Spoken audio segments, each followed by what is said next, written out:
the two legs, a very good performance, very positive performance. Defensively, it's very strong. Obviously, you know, Paris Saint-Germain hit 4 times the woodwork tonight, 2 times in the first leg. And so you can talk about a bit lack of, just not lucky enough or kind of fortunate enough in a certain way. But there's a reason, you know, there's a reason why you're not going through to a final with all the chances that Paris Saint-Germain had, you know. And we were all talking about Mbappé in the second leg, and he will be the difference maker. He will come in and show up. And unfortunately, that was not the case. Not the way he wants it to happen, because he's obviously the outstanding player on the planet at the moment. But he was not able to put his stamp on these 2 semifinal legs with Borussia Dortmund. Dortmund did it very, very solid, very strong, very tough as a unit, very tough as a team. Physically present and good leadership by the older guys in the Dortmund side, especially Mark Hummels, and they got the job done. But if you're Luis Enrique, obviously you're frustrated, you're disappointed, you're down now, because it was so much there for you to grab this final in Wembley for you as Paris Saint-Germain. It was a huge chance to do that, and they didn't do it.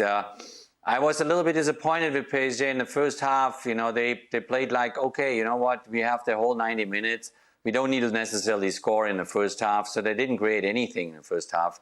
And we're not decisive enough. We're not physical enough, nasty enough that, you know, you show your opponent that you want to go to Wembley. It's not you, it's me going to Wembley. They thought, okay, you know, we come back then in the second half and then take care of business. But when Mats Hummels scored this header, the game was over. Even if they had these 4, you know, hit 4 times the post. But you never really had the feeling that it will go in. It will never go their way tonight, because PSG, and Frank knows it better than me, you know, never gave you the feeling that they are so desperate and so hungry and so determined to make it happen. And Dortmund just kind of ran down the clock and played their way, and were always a little bit dangerous on the counter break and got the job done. Is it just PSG are unlucky? No. No, Vitinha's unlucky, Mendes is unlucky. When they're lottery strikes, you know, he sails over the bar, hits the woodwork, goes in the top corner. That's a little unlucky when you're shooting from that distance and clipping the post. Could go anyway. The other stuff is just bad finishing.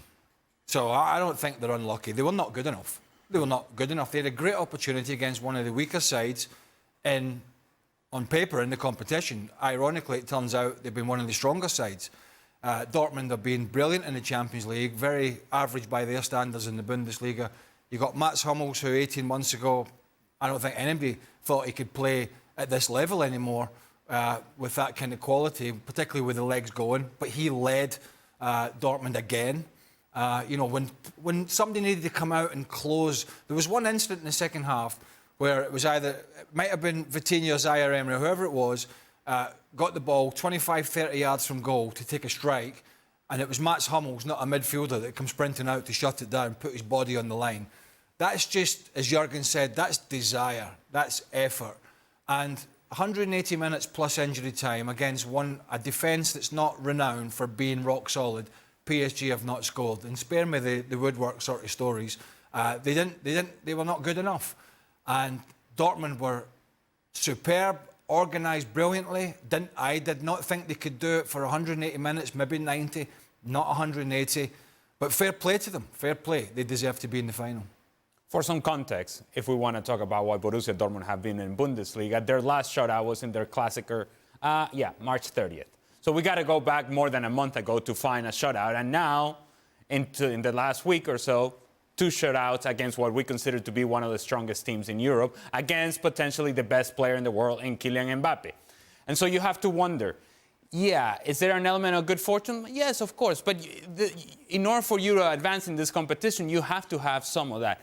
But there's also an element here of PSG, and I think Jurgen just touched on it, how there was so much lacking in urgency in understanding the magnitude of the moment. Why do you need to wait until the last 10, 15 minutes so that you actually have sustained pressure, wave after wave after wave of attack? We think of the magical nights in Europe, and we think, say, for example, Anfield. When Liverpool are jumping and are electric and Anfield, there is wave after wave after wave of attack, and it's impossible to withstand that sort of pressure. I was expecting something similar to that from PSG from the start of the match, and it wasn't. It was sideways and back and slow and slower and predictable, and it just allowed Borussia Dortmund to comfortably sit in their shape and say, yeah, we'll work this side-to-side stuff because you're not really threatening in behind. And to that point of threatening behind, while I understand that there wasn't a whole lot of space, it wasn't until the 80th minute that we finally saw Kylian Mbappe with a diagonal movement that got in behind Nico Schlotterbeck and ahead of Mats Hummels. The 80th minute is when we see Kylian Mbappe getting in behind. While I get it, and before we go crazy on this, I understand that Dortmund's shape was good, but there were moments where there was something else to be done, to threaten him behind, to force him back so that you can have the space underneath, and that never happened with any sort of urgency, with any sort of intensity. It wasn't until the last 15 minutes where you actually saw wave after wave after wave of attack. Too late. By then, too late. This should have been the rhythm of the game to begin with, and it wasn't, and it allowed Dortmund to grow in confidence and eventually score a goal and put this match away. Frank Leboeuf, how do you explain that nonchalant start to this game from PSG? Well, it's always hard to be the last to speak and to find something different than the others, but it's a mentality. It's the involvement you want to put on the game or you don't want to, and it was clearly what happened today with Paris Saint-Germain. It was a crazy atmosphere before the game, with the fans being there for 2 hours before the game, putting fantastic tifos and everything.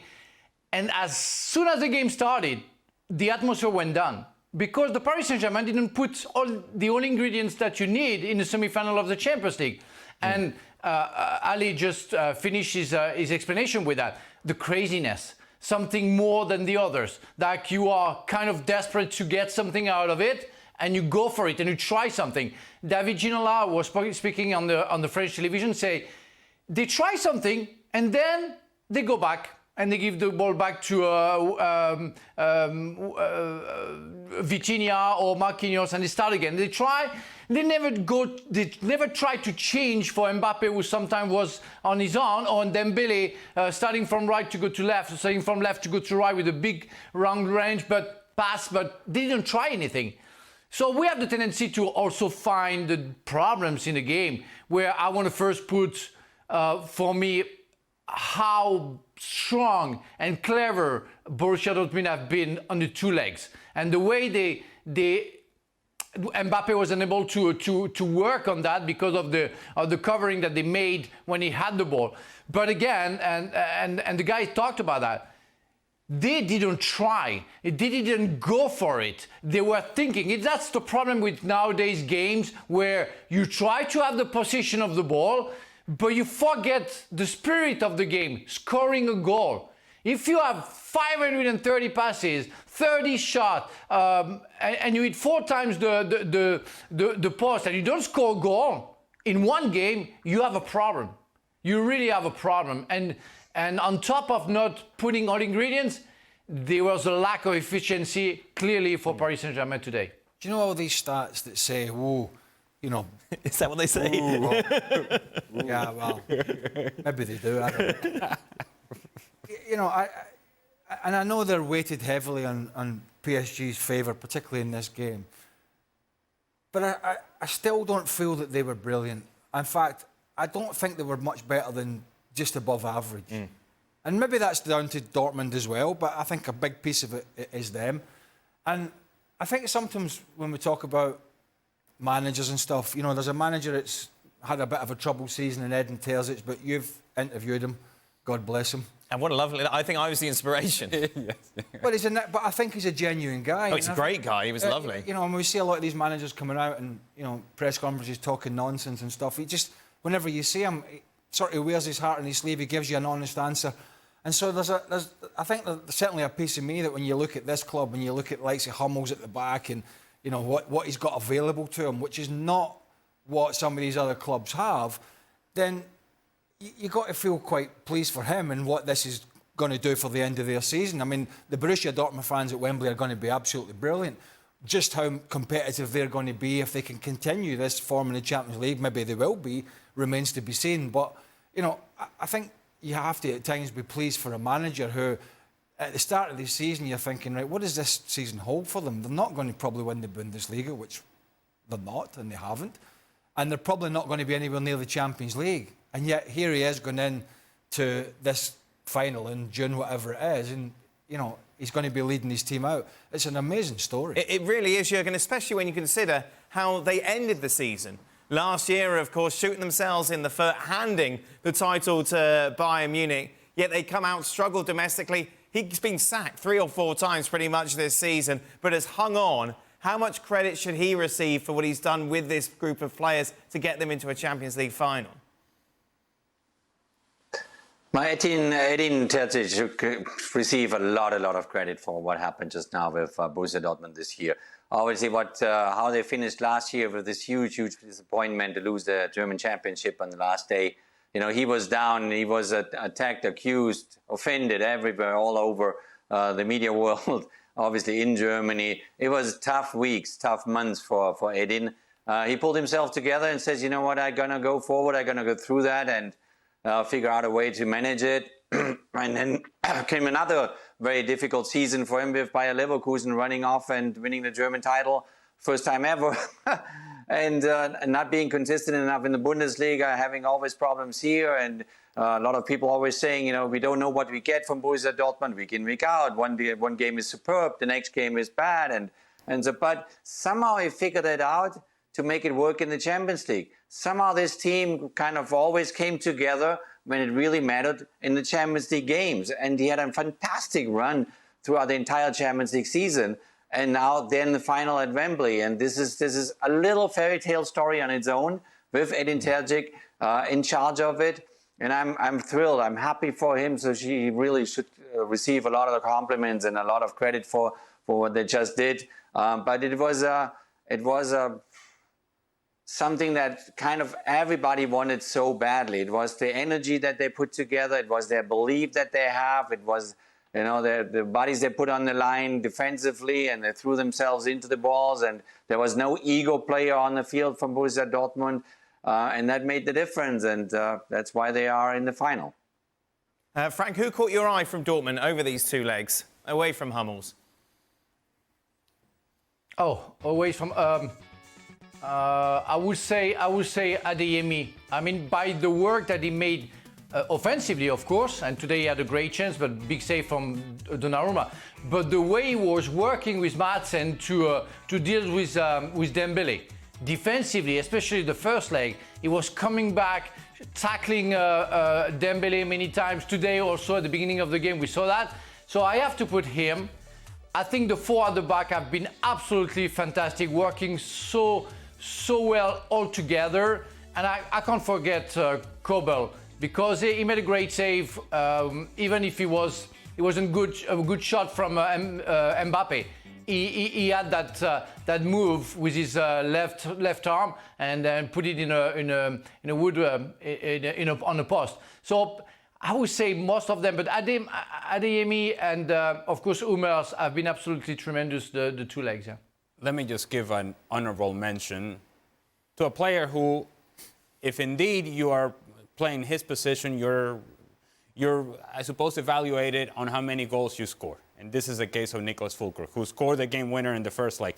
But today, his job may go unnoticed and unappreciated by most, but it was so important. And in playing this sort of old school back to goal, it's me against the world. And whenever that ball comes out, I have to be strong enough to hold it just enough so that then we can get out on the counter, so that then we can relieve some pressure. And he did that fairly well for the first 60-65 minutes. And it allowed Borussia Dortmund to, at the very least, have a threat in the counter. And in order to do that, you're not thinking about goals. You're thinking about, you know what? This may not go in the score sheet. This may not be appreciated by most, but this is critical for our success today. I'm going to have to hold it up so that Adeyemi can run in behind, so that there can be other runners coming from behind. But first and foremost, when that ball comes out, I'm going to have to hold it and withstand the pressure of the defenders that are trying to get that ball and create a turnover so that they can go on the attack again. So if I lose it, they're attacking again. But if I keep it, now it allows us to get out. Jadon Sancho's in a Champions League final, Craig. It's amazing for him. I mean, he had this great game in particular in Dortmund. We talked about it. He hasn't, I mean, to be fair, if you go and look at his Bundesliga games preceding that, they have been inconsistent. But there's no doubt he's a much happier bunny where he is. And by the way, where would you rather be at this moment in time? And I'm not just talking about tonight. I'm talking about in the last few weeks. Would you rather be... And you've made me squeeze Man United into a Champions League semi-final. No, not at all. Look, there's one place that's a shambles at the moment, and... it cannot be a great atmosphere, and that is Manchester United. And you've got Dortmund where he's happy. This is a great place to be. They've got a final to look forward to. So we can discuss the whys and where nots about where it all went wrong, but it is what it is, and he's in the final. Frank, you mentioned Kylian Mbappe. You talked about how tactically Borussia Dortmund did excellently to contain him. However, people will come at you and say, well, look, people did everything tactically to stop Lionel Messi, to stop Cristiano Ronaldo. If we're putting Kylian Mbappe on that pedestal, it's nights like these that he's got to prove the difference. That's true, and they will be right. And I was frustrated. The first leg, we didn't see anything, but we say, okay, maybe. And Jurgen, you alluded it at the beginning of the show, saying that we are expecting something. It never happened. It's like he never wanted to go into the game and take the lead and say, okay, I'm going to show you guys, how we're going to go for it. Dembele tried a little bit, was quite inconsistent at some point, but we never saw Mbappe. He was trying to do something, seeing that he couldn't go. He was coming back and giving the ball back to either Fabian or Reece and or Vitinha. He never tried. He never went for the challenge, and it's why I was frustrated. If you have a player with that talent, Messi would have gone for it, Ronaldo would have gone for it, maybe they would have been stubborn, but he never tried, and that's very frustrating because you know the talent that he has, and you know that he can create a difference, and he didn't today. How do you explain that, Jurgen? Well, his head is somewhere else, maybe. His head is full, or, he's too worried about what comes up next, in his career, which is all understandable. But this is the game where you have to show up. This is the game where, you as a manager, you hope that your leader, your best player, will prove a point, and you put all your cards into his basket. And he was not able to do that. He was not able to make the difference or send out signals during the game. Also emotional signals, not necessarily has to score a goal right away or get a penalty or whatever, but he has to do something with his body language, with his energy to kind of pull with all the other guys in the right direction. Right then, to the Premier League, of course, the title race is going to go right down to the wire. Arsenal, interestingly enough, are playing Manchester United, of course, on Sunday. Manchester United grabbing all the headlines for all the wrong reasons once again yesterday. After that 4-0 defeat against Crystal Palace, you want some facts? They've conceded 81 goals in all competitions. That's the most in a season. The season hasn't even finished yet since 1977. 13 Premier League losses in 35 games. That's the first time ever in the club's history. They have let opponents have 317 shots since New Year's Day. That is the most among every single Premier League side, including the likes of Sheffield United. Casemiro was dribbled past 8 times versus Palace. Is that good? That's the most in a Premier League match this season. Ten Hag actually was pretty honest, wasn't he, afterwards about everything. And he was asked about whether or not he's the right manager. Absolutely. Fair play. What else is he going to say? He's not going to say, no, sack me now, don't worry about compensation. No, what's he going to say? Well, that was pants. Frank and Jurgen are still with us. There was so much demand for you yesterday. It was crazy. Really? People wanting to hear your opinion on what happened at Selhurst Park. I'm not having that. No, honestly, there was. It was frightening. Interesting. People like you. All four of them. Well, yeah, some people just like to see you angry, one of the two. Another new low almost, wasn't it? Yeah. Look, if it had been an exception to the rule, we could you can brush it under the carpet, you know, and say, well, look, they have all these injuries. Everybody keeps mentioning injuries. And you can sort of say, OK, that was a one-off, but there has been so many of these. Maybe that was, I'd have to go back and look, but maybe that was one of the worst. But there's been a lot. So I don't think it's... The only reason it's survivable for him, in my opinion, is if they don't have the appetite to find somebody else and they don't think that person is out there. And we all know the Bayern situation and they're struggling for a manager and Thomas Tuchel is leaving. He may leave a Champions League winner again. So we don't know that. But I think... And not to say Erik ten Hag is a bad manager, because he's had success at Ajax, but he's clearly lost his way here at this football club. You know, the way they're playing, we know they can't defend, we know they have those injuries, but even when they've had fit players, teams have been pummelling them. Average teams have been pummelling them. You know, the graphic said about the shots since New Year, since the turn of the year, it's been incredible, really. And it doesn't matter who they're playing. It could have been Bournemouth, it could have been Burnley, it could have been Luton. Could have been anybody. Coventry. Didn't have to. Coventry in the FA Cup. They were absolutely clinging on. I mean, so it's not like it had to be Man City, Liverpool or Arsenal and they were getting a tonking. The fact that they had those two results against Liverpool were amazing in themselves and really scuppered Liverpool's season. But I honestly don't think it's survivable. I just don't see... and by the way, it's not just him. And there's been rumours that there's a lot of players going to go in the transfer window, but the trouble is it's easier to get rid of the manager than it is a bunch of these players. You look at Casemiro, he's been the one everybody's talking about because he's on this long contract, but you know, he's a quality player who just can't do it anymore. Some of the other ones are wannabes. They're just wannabes, and you know, you've got the likes of Anthony and others, Marcus Rashford. They're stuck with these guys on huge wages, and for Anthony's part, they've paid a huge transfer fee for him, which you can't look away from the manager, because he pushed for it. So yeah,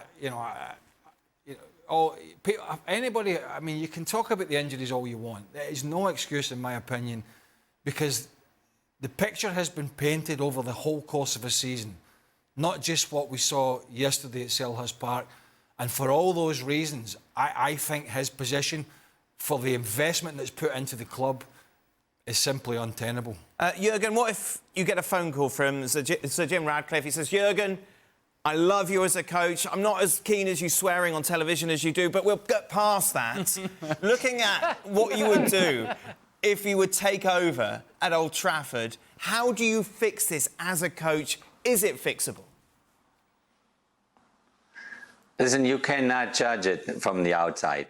You have no idea. So what we can judge, all of us, obviously, as fans, is oh, they played good or they played bad. They won or they lost, you know, and then we make up our minds and say they have a catastrophic season, which they had, you know. So they have 2 more games to go, and then the season is over, and they have a lot of work ahead of themselves in the off-season. A lot of work. You know, they need to make decisions. If it's the manager, if it's players, if it's a lot of other things that we don't know. We don't know. We are not sitting on the inside. So only people on the inside of Man United can really kind of, make a judgment. And obviously they have to make decisions then how they want to move forward. But it's obviously for every football fan, especially if you're a football fan of Man United, it's a very difficult period of time, because we are used to see Man United always in the top 4 of the Premier League. We see them always in the final 8 of Champions Leagues.